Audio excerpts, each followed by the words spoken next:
So the first pressure canner, this is it, was created by Dennis Papin. P-A-P-I-N, maybe Papin, I don't know, he's French. The French invent the craziest things. So this was invented in 1679, I think. I'm not 100% sure. So that's what it looked like. Let's get a closer look at it. I don't know. I don't even know how that would have operated. It looks like something H.H. Holmes would have invented. So today we're going to be working with my Tefal pressure canner and cooker. It is a 22 quart. It holds 26 pint size ball jars or canning jars. And let's see if I remember, 14, I have to go look, hold on. It holds up to 26 half pints jars and also 14 pint jars and 7 quart jars. I normally work with just quarts because there's 2 of us put a meal. So this is it. As you can see, she takes up most of my stove. This is my little workhorse. I do have hard water, so the inside looks the way it looks. This is a 3 PSI setting. Bring you over so you can see it. And record. Alright, so this is a 3 PSI setting. And setting 1 is actually 5 PSI. Setting 2 would be 10 PSI. And setting 3 is 15 PSI. My Tefal didn't really work as well as I wanted to when I first got it, but I modified it in some way, and you'll see. And it works better for me, and it stays consistent at the PSI it's supposed to be. I live here in Maine, so our PSI is 11. So that means I need to make sure it goes beyond the 10, but not over the 11. Too much pressure, it will explode. So you have to follow instructions to the letter. All right, so let's get started. First, I think what I'm going to do is show you something I canned in 2017. So let's go there. So I had a hard time opening this. I had to use a can opener.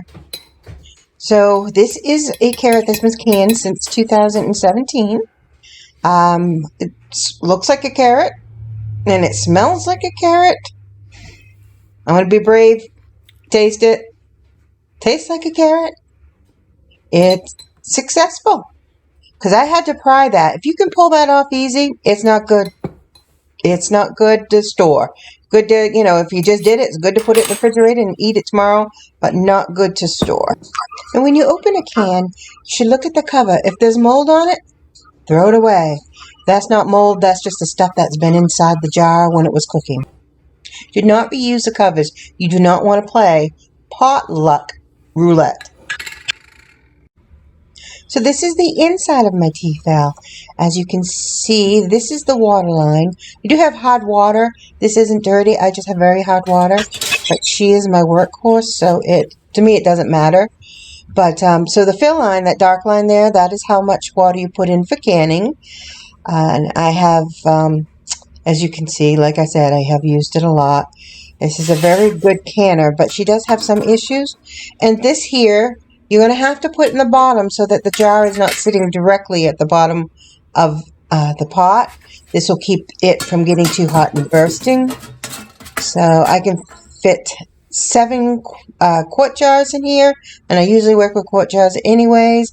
But it does have another cover so that if you had the pints, you could probably put, I think it's 28 half pints and 14 pints total. So you put your pints in, and when it's full, you put this on top, then you set the rest of the jars.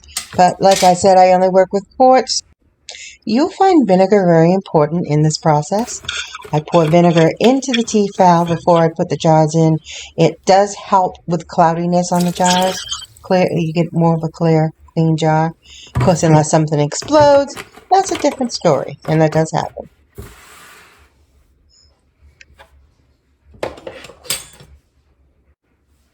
And jars. Here are my jars. They are all sterilized. Looking good. I'm doing, I think, 11 today. I've got enough food for about 11, so I'm going to have to do the process twice. And these are the tools you'll need. This little blue magnet thing that lifts the lids. This is a funnel, wide mouth, so you can just pour stuff in to keep top of the jars nice and clean. This lifts the jars out of the water. You should not use regular salt. You need to use kosher salt, but I ran out. So I got kosher salt in this jar, and the reason why you don't use this, it will make the inside of the jar, what you canned, cloudy. This is also vinegar. I've got it in a little pot. You need some paper towels. Rings you can reuse as much as you want. And lids, these are the lids. I got some wide mouth, some small mouth, and you never ever reuse your lids, and you'll hear me say this over and over and over. Don't reuse your lids. You can kill someone with botulism. You need your teaspoon here for the salt, and I think that is it. Oh, except for the meats, of course. So this is what I'm canning today. I've got a bunch of chuck. I got a roast. I got some ground chicken. These were going to get freezer burned if I didn't use them, so I thawed them, and today I am going to can them. And I'll show you the process of how you cut the meat. It's, if you don't like meat, warning, it will sound a little bit graphic. Alright, so let's get started here.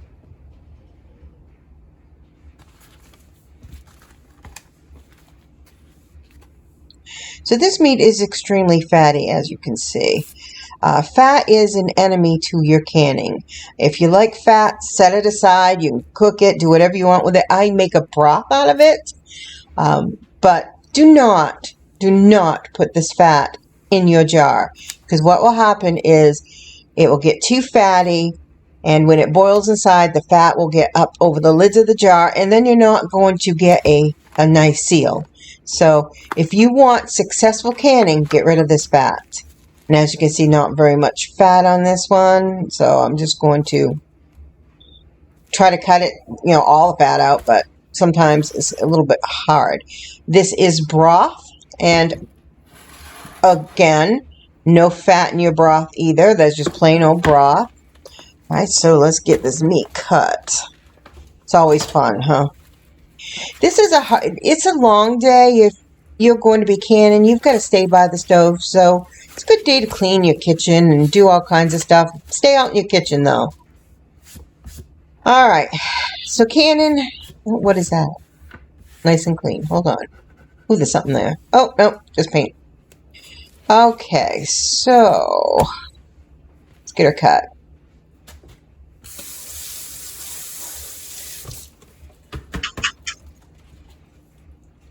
I reuse these for paint and painting pictures and stuff like that, so it's pretty good. I like to reuse a lot of things. Alright, yeah, this is my favorite knife. It's probably not the best knife to cut with, but everybody has their favorite. I have a sharpener, but I don't think I'm doing it right. My knives are still dull. Alright, as you can see, cutting them in, well, I probably should be larger than that, because you have to cook for 90 minutes, and if you've ever had pulled pork, it kind of does the same thing.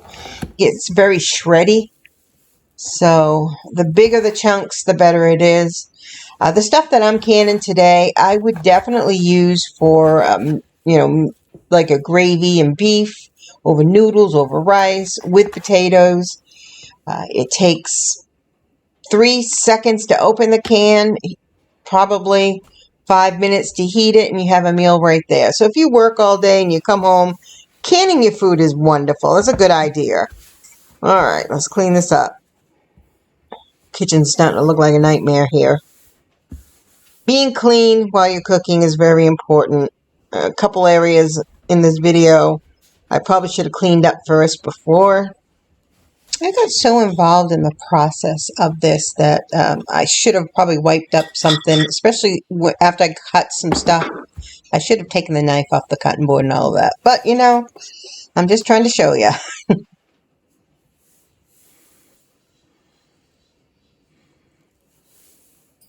1 teaspoon of salt.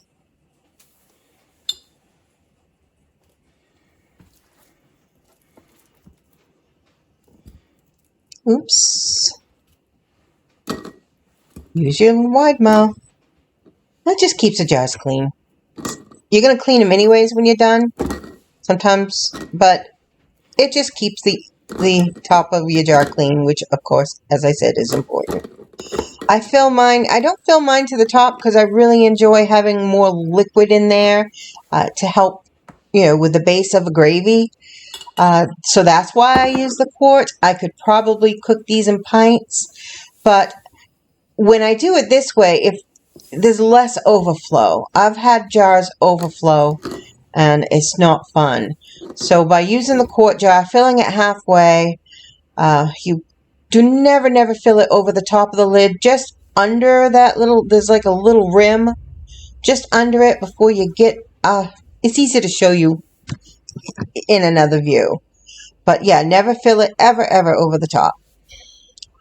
And, because this meat, a lot of this meat is fatty, and it's going to make a lot of juice, and I have to determine how much liquid I want to put into it and guess how much juice it's going to make. That is very hard, so that's why I use the quart, so I can add enough liquid so it covers the top. Now, if it canned and meat is sticking out, it's okay. It's going to be gray. It's going to look gross, but you actually can eat it. It's not a problem. It's just discolored. I just try not to have my meat poking out because, if you give someone a can of meat and it's all gray, they're going to freak out. So my guess here today on this jar is, I filled it a third of the way. I'm hoping it goes up to this point, not beyond that point. It's a guessing game. It depends on the meat and the day, I guess. But today, I think I'm going to stick at a third. If I push this down, as you can see, it looks like the liquid is close to the top. But you saw how much I put in, so that's an illusion. Get off there. All right, so hopefully this is right. But it is, like I said, depends on the meat, how much fat, and how much liquid you're going to put in. But I do like a lot of gravy. Or I like to make gravy with this type of meat. All right, paper towel. Soak it in the vinegar. So see if I can get I'm going to have to move this jar. There you go, so you can see what I'm doing. All right, so here is the vinegar. Dip my paper towel. And clean the edge. And this is going to get you a good seal. And that's the most important thing, a good seal. And I'm going to put the lid on here pretty quick. I'm going to do both jars. I am now drying.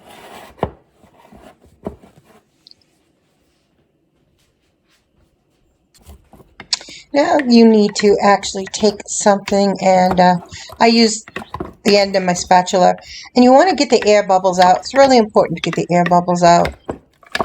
So I just squish the meat down so there's no air bubbles. And now the lids. So these lids, you're supposed to put them in hot water, pick them up with that, and put it on the top of the jar. But I was watching a video, and the woman said that, they're going to be sterilized the minute you start the process. And this one is rusted, so I'm not going to use it.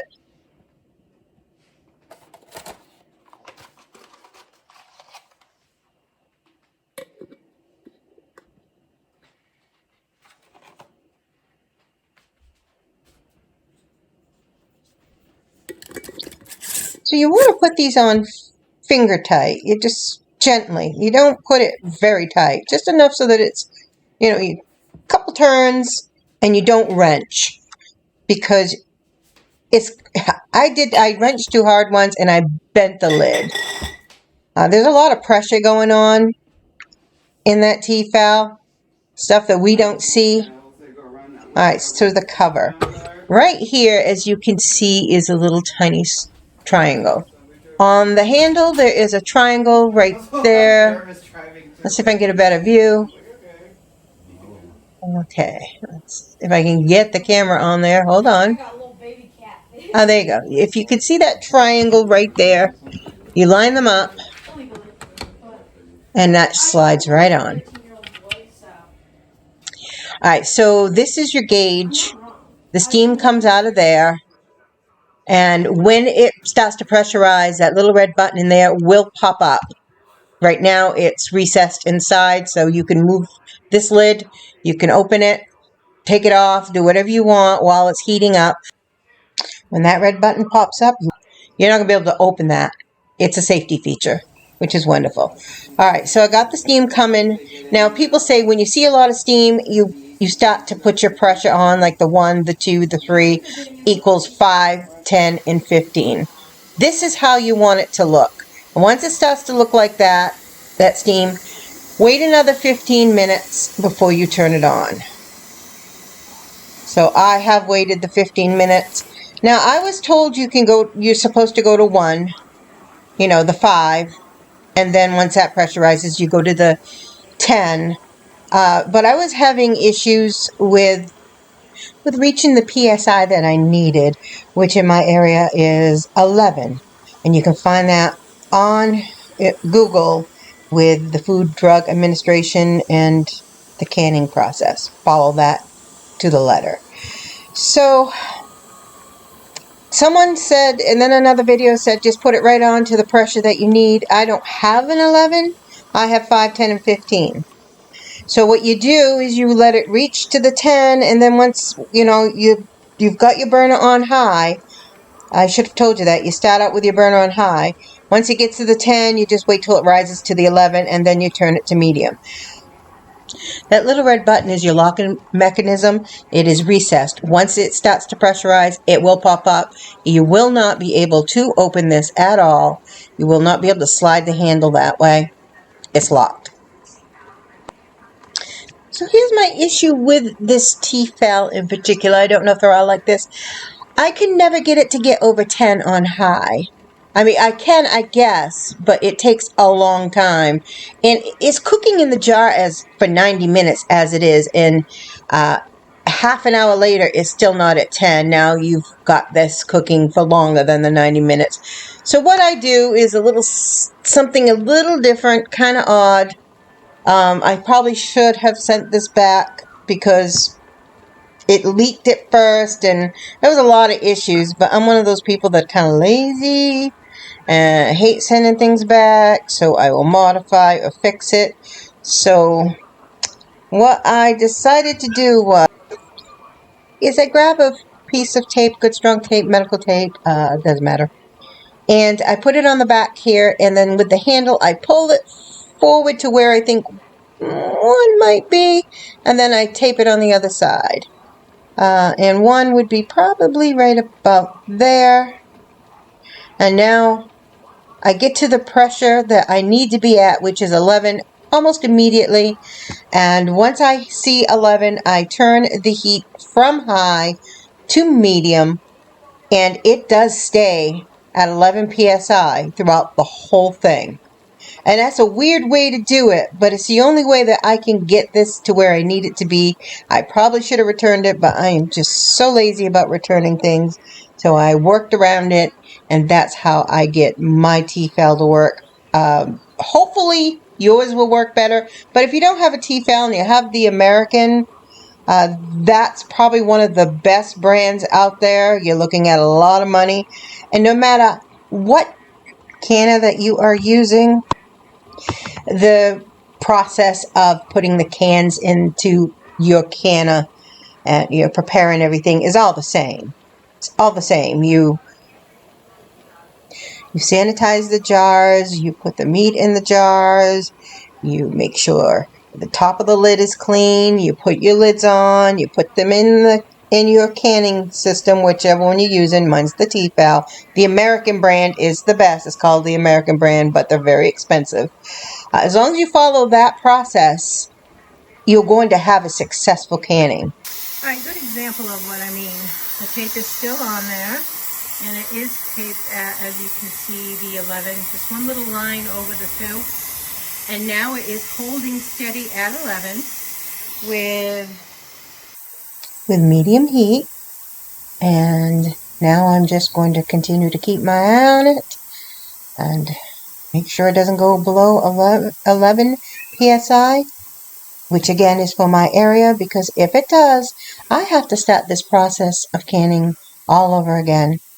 Get it down to 0, get it back up to 11, and start the 90-minute process all over again. Right now, I just put the timer on.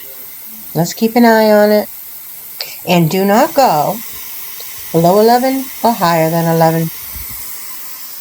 Whatever PSI your number is where you live. Don't go beyond or below it at any time during the 90-minute process.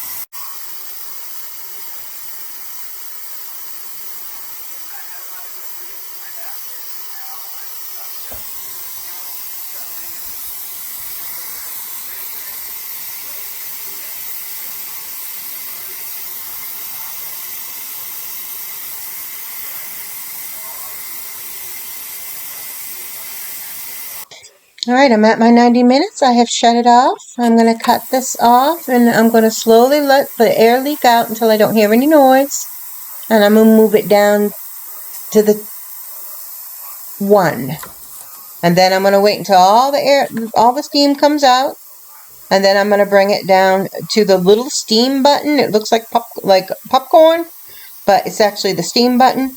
I'm going to let the rest of the steam continue to come out until the safety lock releases, and then that's when it's safe to take the cover off.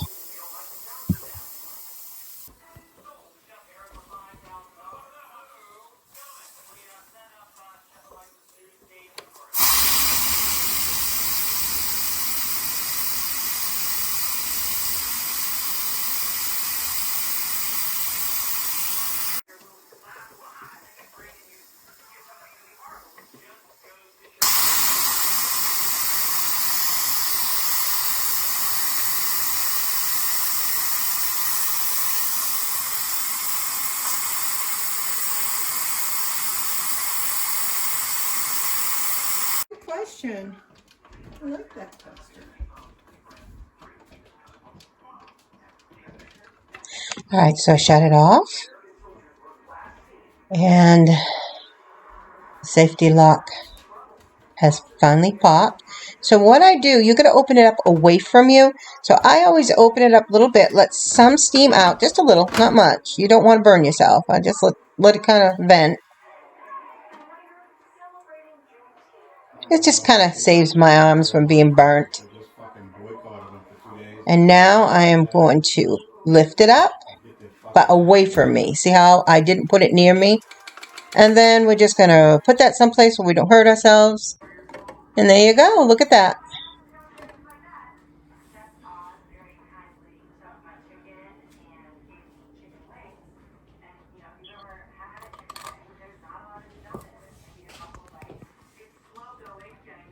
So that is going to bubble and steam for hours. You're going to set your jars someplace that you're not going to move them for at least 48 hours. Give it time to cool. Give it time to set. It's been a couple days now, and here's the chuck in the bone broth. These jars had grease on them, so they're all nice and, I can't get the covers off. It's been 2 days, so it must have leaked in the beginning, but it sealed really well. But I'm gonna keep that. It's just a bone broth, so I'm gonna keep that in the refrigerator just in case. I cleaned up the jars. My first batch I made, well, one of the jars didn't seal very properly, and you'll see that in my gravy video. I'm going to teach you how to make a good gravy. So there's that. So these are going downstairs. They've been up here for 2 days. As you can see, remember when I was talking about some meat, this is the sirloin, is sticking above the water. That will turn gray, but it is edible. Everything in this jar is edible. And what I'm doing here, and this is ground chicken, and I can, when I need to make tacos, or I need to make something, or I need to make a meat sauce, I can run down, grab that, pop it in, and have supper ready in like 10 minutes after, and it is going to taste like I've been cooking it all day. That's the best part about canning.